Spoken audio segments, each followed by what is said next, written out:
Here's what I hope you'll find out of this seminar today for your notes. Here's what I hope you'll find. Number one, sincerity. Above all else today, I hope you'll find me sincere. Best place for people to start to communicate is sincerity on both sides. I'm sure you're sincere or you wouldn't be here today, right? To spend this kind of money, to spend this kind of time, roll up your sleeves today, go to work like I am, and get this message. You've got to be sincere. So I assume you're sincere. Now I want you to see me sincere. But I've got a good note for you to make. Sincerity is not a test of truth. Important note to make. Sincerity is not a test of truth. We must not make the mistake of saying he must be right, he's so sincere. That would be a mistake. And here's why. It's possible to be sincerely wrong. So we don't mistake sincerity for truth, right? Sincerity is only a test of sincerity. Truth has to yet be tested by truth. Okay? But hopefully you will find me sincere and truthful. Next, a combination of things I hope you'll find here today. Ideas plus inspiration. Ideas plus inspiration. Ideas, business ideas and social ideas and personal ideas, we all need ideas.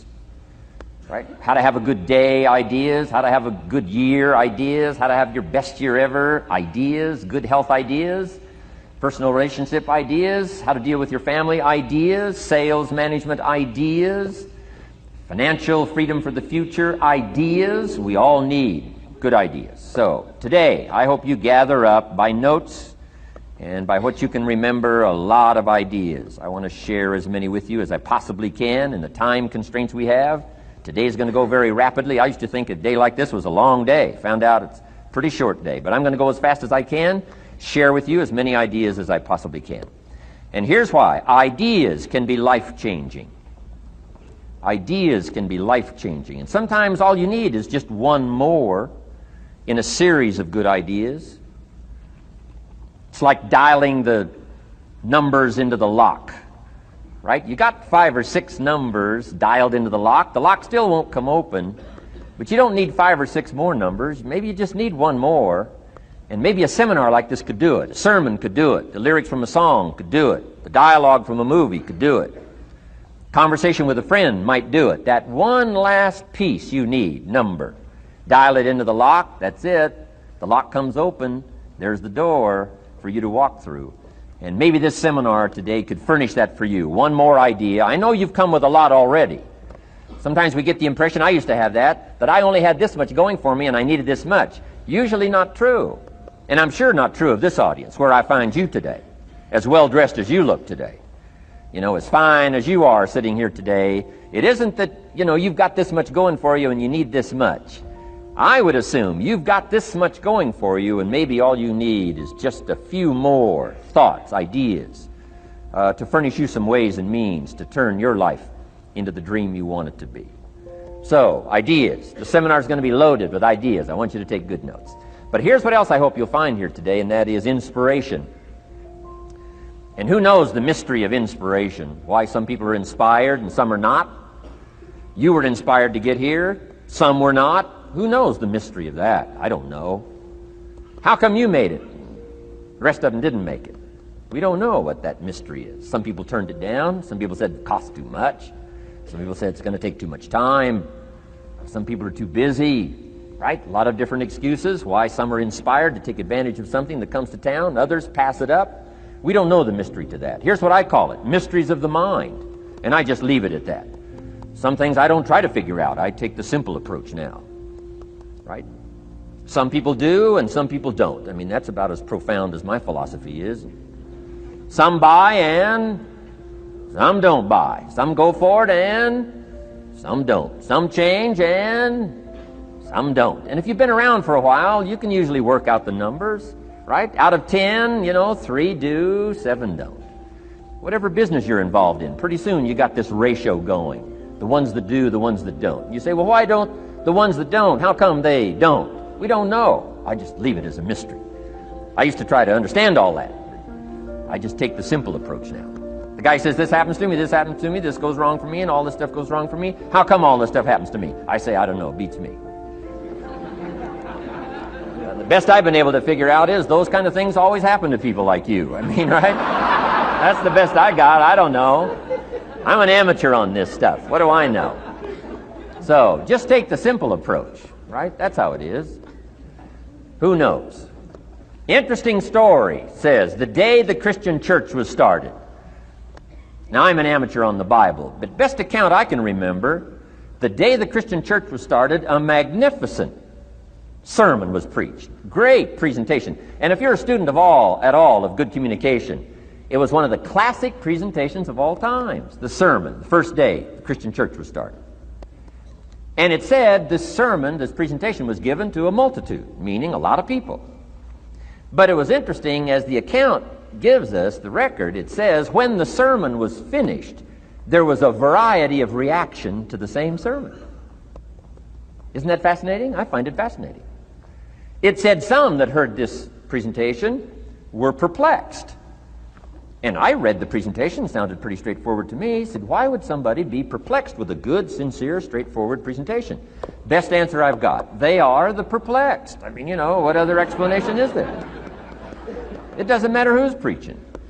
Right? It said some that heard this presentation mocked and laughed, made fun of the presentation. I thought, hey, this looks pretty sincere to me. If you give a sincere, honest presentation, why would somebody mock and laugh? Easy explanation. They are the mockers and the laughers. What else would you expect them to do? Right? I used to try to straighten all that out. Say, well, they shouldn't do that. I don't do that anymore. I've got peace of mind now. I can sleep like a baby, not try to straighten all this stuff out. I used to be so naive. I used to say, well, liars shouldn't lie. See, how naive can you be? Of course they're supposed to lie. That's why we call them liars. They lie. They lie. So I don't straighten this stuff out anymore. Anyway, it said some that heard this magnificent presentation didn't know what was going on. And they're usually easy to spot. They're usually saying, what's going on, right? I mean, they don't know what's going on. But interesting, right? A variety of reaction to the same sincere, honest presentation. Now, it also says, in wrapping it up, some that heard the presentation believed. And I think that's who the speaker was looking for, the believers. Interesting. Now, it said the number of believers was about 3,000. So a pretty good first day. 3,000. I've had some first days, but I never had 3,000. But anyway, 3,000 were believers. And that's the speaker was looking for the believers out of this multitude. And that's about as close as we can come to understanding the mystery. Some believe, and some mock, and some laugh, and some are perplexed, and some don't know what's going on. And you just have to leave it that way. Why? Because that's the way it's going to be. The way to be brilliant is to find out how it's going to be and then say, here's how it should be. I mean, that's how you become brilliant. So, anyway, who knows the mystery? I call it mysteries of the mind. We don't understand. But I don't try to change it anymore. On this particular story, as far as we know, they didn't have classes after the presentation to try to de-perplex the perplexed. I mean, as far as we know, they left them perplexed. They left the mockers mocking. They let the laughers laugh. I mean, they didn't come back and try to straighten all this out. You say, well, how can you build a church? Well, make another presentation, and you'll get some believers and some mockers and some laughers and some who don't know what's going on. So that's about the best we can do. So, but I'm glad I've got the believers here today. You believed enough to shell out your cash and part with your time and some of your effort and energy, and I appreciate that. So, hopefully you'll find some inspiration here today. All right?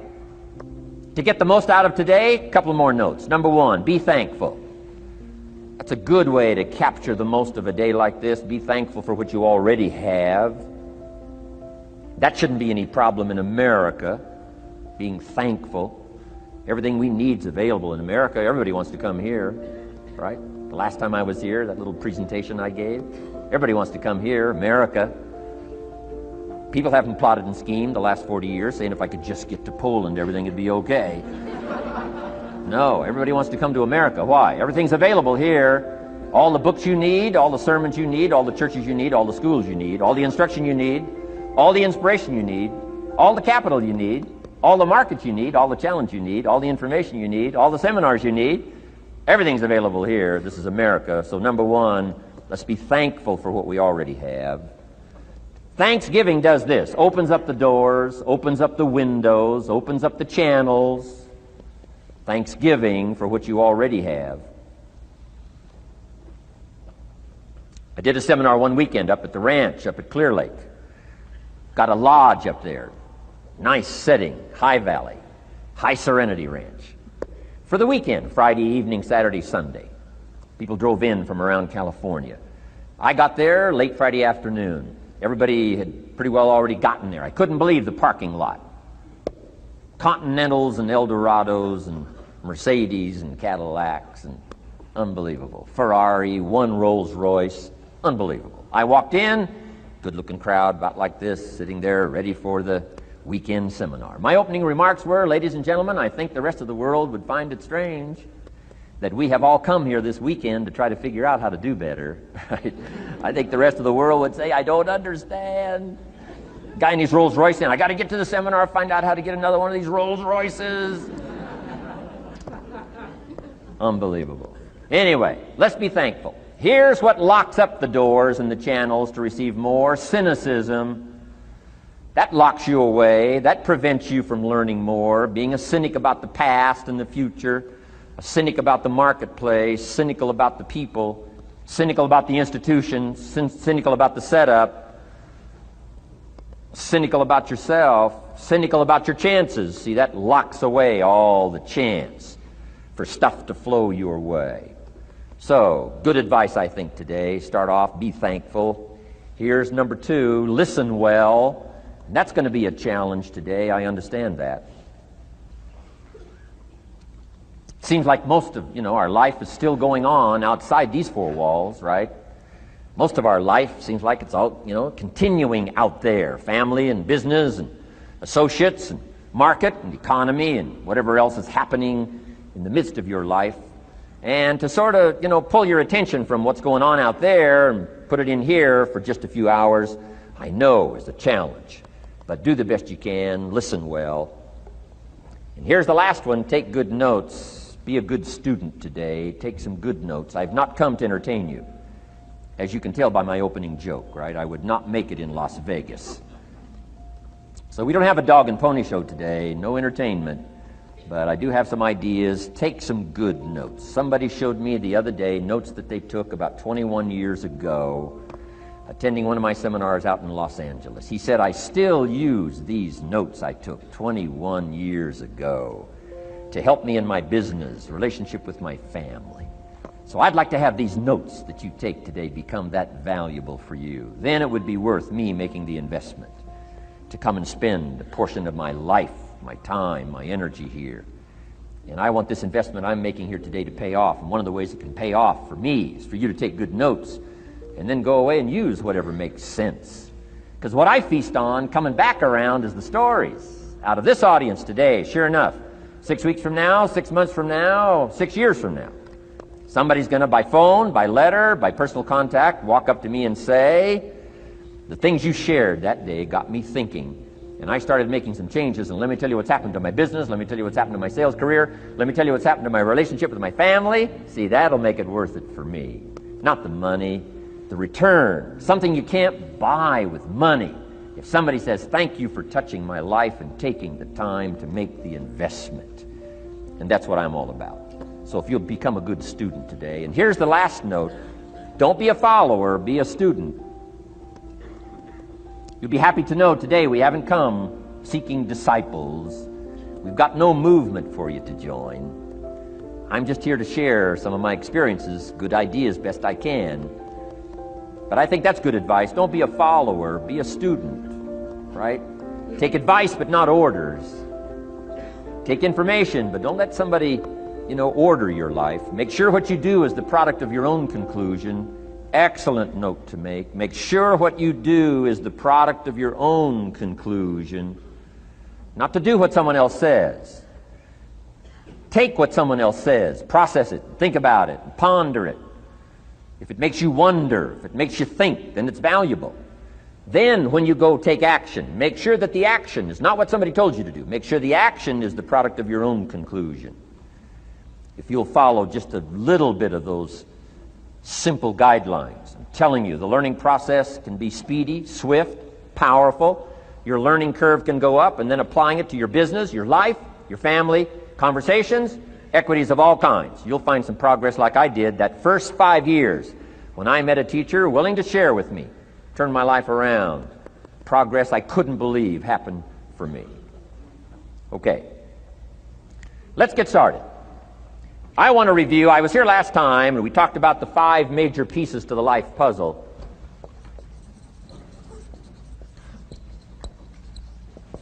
And I just want to review those because it lays such a good foundation for all the rest that I want to share with you today. We got a lot of subjects to cover, so we're going to go rather swiftly, okay? Put on your mental track shoes here and run with me today, because I'm going to deal mostly in concepts. Expect you to, fill in a lot of the details, because I've got a lot to share. I want to get through it all. But let's lay this foundation again of the 5 major pieces. Happens to be the title of my latest book, but I think it is so valuable in laying a foundation. It's some of the things I learned between ages 25 and 30. The teacher who taught me so well. He dealt in these fundamentals, we call these fundamentals. We call these basics. Basics for sports, fundamentals for your business, fundamentals for the way you deal with your family, a few simple things, a few basic things that if you practice every day can make all the difference in the world, how it works out. I boiled it down to 5 major pieces to the life puzzle. Let's just review those. Number 1 is philosophy.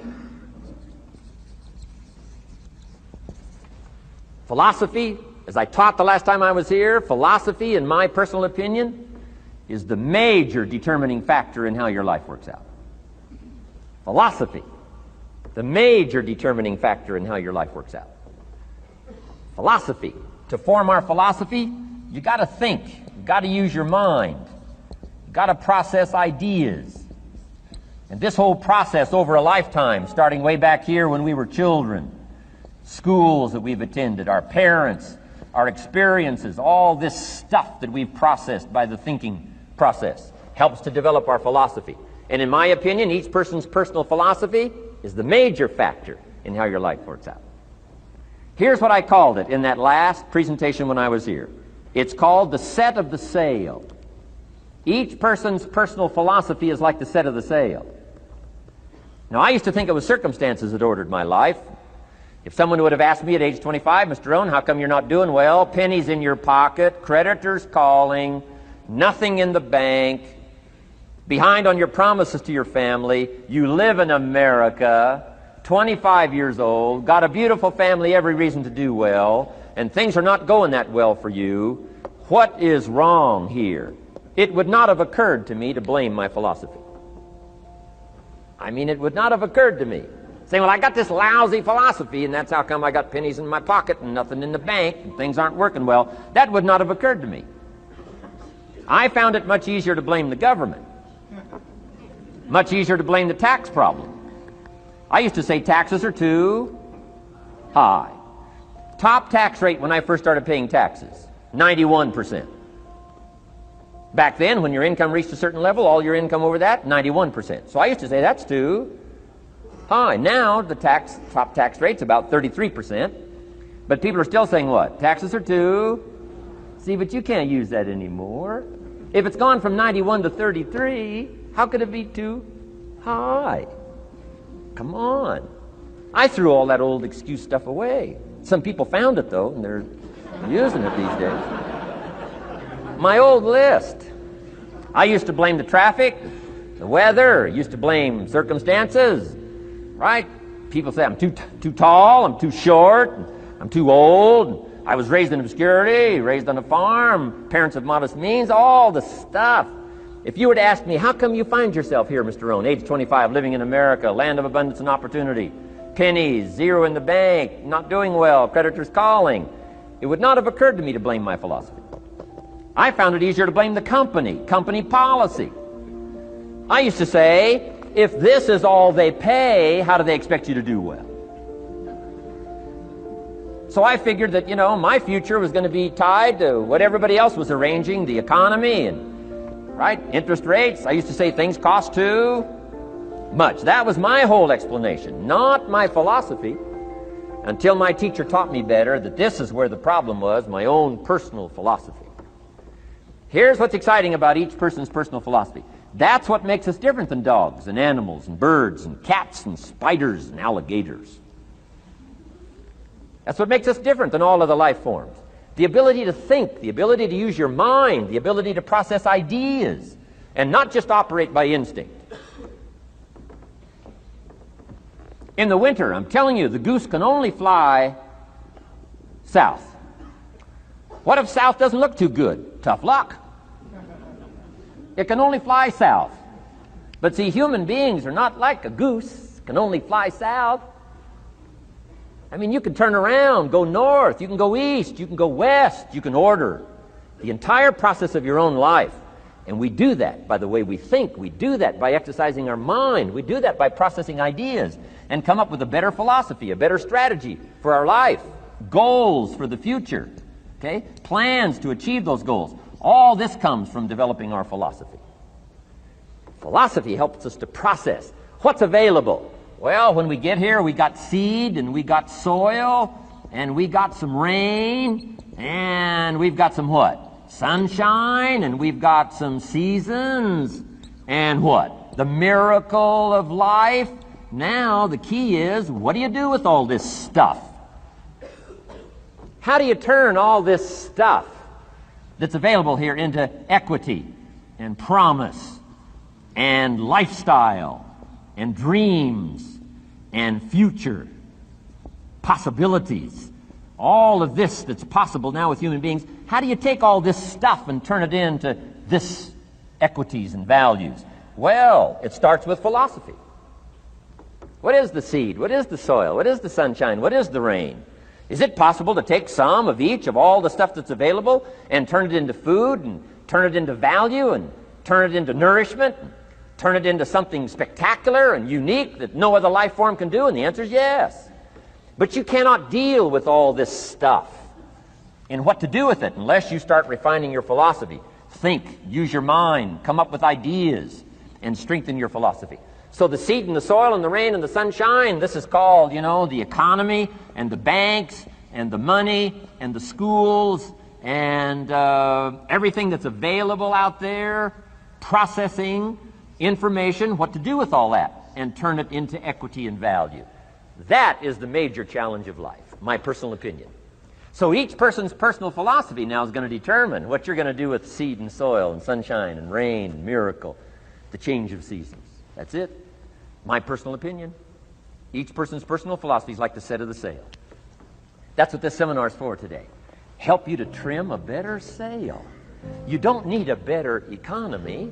You don't need better seed and soil. In fact, when it comes to seed and soil and rain and sunshine and seasons and the miracle of life, that's all you got.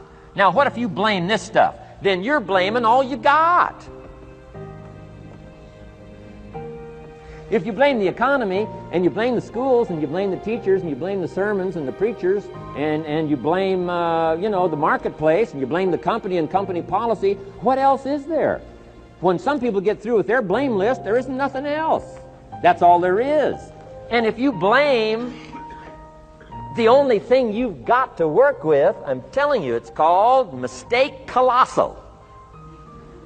In not understanding that that's all you've got to work with. And if this is all you've got to work with, then you don't change the seed, and you don't change the soil, and you don't change the rain, and you don't change the sunshine, you don't change the seasons.